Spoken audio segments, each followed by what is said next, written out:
ايه الاخبار؟ عاملين ايه؟ النهارده احنا خلاص طبعا الفيديو بتاع الاكل. شفتوا فيديو الاكل ده؟ فيديو المكملات. دي المكملات كلها اللي عندي. خلينا نجو ثرو ذم كده واحد ورا واحد بسرعه.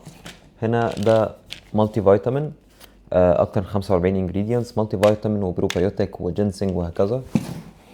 هنا عندنا يوهيم باين او اليوهيم بي. كنت بستخدمه لانه كان في حد زمان بتفرج عليه اسمه كريس جاثن، الناس الاو جيز في المجال. ايام ما كان bodybuilding.com فور فري كان في حاجه اسمها دي تي بي، دراماتيك ترانسفورميشن بروجرام، من حد اسمه كريس جاثن. او ال 12 ويك ترانسفورميشن برضو بروجرام كان بيستخدم فيهم اليوهيم بين. فانا جبته وانا بلوز فات. كرياتين مونوهيدرات غني عن التعريف. بيتروت اكستراكت خلاصة البنجر. دول فيتامين دي، واحد فيتامين دي، واحد فيتامين دي بلس كي 2. مغنيسيوم لايسينيت جلايسينيت، فده احسن ابزوربشن مفروض.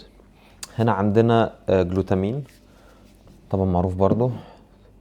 توتال وور اللي جواه موجود سترولين ماليت، بيتا الانين، و ارجينين اتش سي ال، ولا اتش سي ال صح؟ اتش سي ال.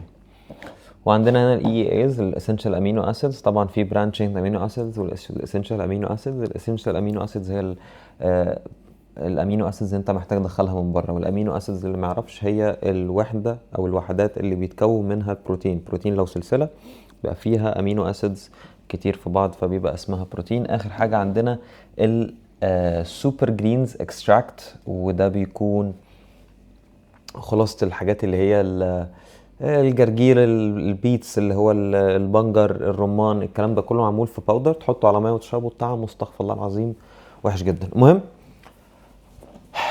انا بستخدم ايه في الكلام ده؟ انا بستخدمش اي حاجه من الحاجات اللي احنا شايفينها دي خالص خالص خالص خالص، الا ساعات الفيتامين دي. اوكي، غير كده فانا على اكلي اللي انتوا شفتوا. يعني انا كنت عامل الفيديو اللي هو بتاع الاكل، كنت حاطط رينج الاكل كله. اي حاجه انا باكلها هي كانت على الترابيزه ساعتها. اي حاجه مسموح لي ان انا اكلها في يومي كانت على الترابيزه ساعتها. مش شرط كل حاجه تتاكل في نفس اليوم. ولكن اللي انتوا شايفينه ده انا ما بستخدمش اي مكملات. حبيت ان النظام ده يكون من غير اي مكملات خالص. كنت بستخدم كرياتين قبل ما ابدا النظام، ف هو لسه في جسمي، او يعني قبل ما ابدا النظام كنت مواظب عليه. وواظبت عليه اكشلي اول 10 ايام وبعد كده وقفته. فاحنا هنستنى بقى نعمل ايه. احنا هنمشي على النظام ده 30 يوم، وال30 يوم مختلفين. يعني 10 ايام 10 ايام 10 ايام، هي 3 مراحل. عملت فيديو عن الاكل، وهنبقى مع بعض نتابع بقى النتيجة النهائية هتبقى عاملة ازاي. مش بس من ناحية العضلة والشكل العضلي. الشكل العضلي يعني كويس إلى حد ما، ولكن من ناحية الإحساس ان جنرال، الالتهابات، الانتفاخات. في حاجة في مشاكل في المناخير، كان عندي حساسية أحبال صوتية دايما، كحة ناشفة. يعني هنتكلم كده في شوية حاجات هي مش نصيحة طبية ولا حاجة، هي تجربة شخصية بس وملاحظات أنا بورقة وقلم بشوف جسمي بيرياكت ازاي لما يعني اعمل سايكلينج للاكل معاه، واشوف الموضوع ممكن يمشي ازاي. بس كده.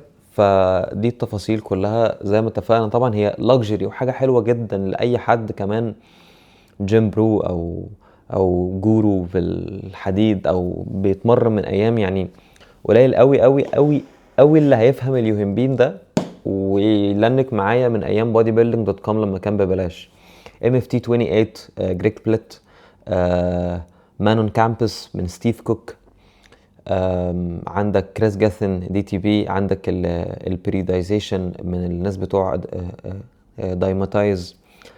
فطبعا اللي عارف الاسماء اللي انا قلتها دي فده واحد بيتمرن وبيتابع ومعلم نفسه بنفسه من سنة 2015 ل 2014، بنتكلم من 10 11 سنة ورا. ف اتس لاكجري ان الواحد يكون عنده جلوتامين وكرياتين ومش عارف ايه من ماسل تك، وعنده ريد كون توتال وور وعنده الكلام ده. ولكن يعني trust me it's all marketing، والموضوع كله فعلا تسويق. والواحد من غيرهم كلهم بعد ما جابهم وهو استخدمهم واثبت لنفسه عادي ان هو يقدر يجيب الكلام ده وبتاع. احنا ما بنتكلمش هنا على هرمونات ولا ترمبولون ولا تستوستيرون ولا الكلام ده، دول شويه مكملات عادي. فبالتالي الاكل هو الاساس، التمرين، النوم، الثلاث حاجات دول، واي حاجه تانية هي ما بتساعدش خالص. فاعملي كومنت، قولي رايك، اعمل لنا سبسكرايب عشان تشوف النتيجه النهائيه بعد ال 30 يوم. ولو عايز تشوف كل يوم بيومه، فانا بعمل لهم زي ميني فلوجز كده بالتمارين بكل حاجه، هتلاقيهم موجودين عندي على الانستجرام. بلس البروجرام اللي انا عملته او التمرين الحديد اللي انا كنت عامله، هتلاقيني عامل سيريز اسمها جاز نوار، لاني بحب المزيكا، بحب الجاز، بحب البلوز. فعملت كده حاجه ميكس تبقى بسطاني. يعني انا بعمل كل ده لنفسي، يعني I'm documenting this for myself. اوكي، بس يومكم جميل، مستني تعليقاتكم، سبسكرايب، وان شاء الله نشوف الفيديو الاخير بعد ال 30 يوم مع بعض.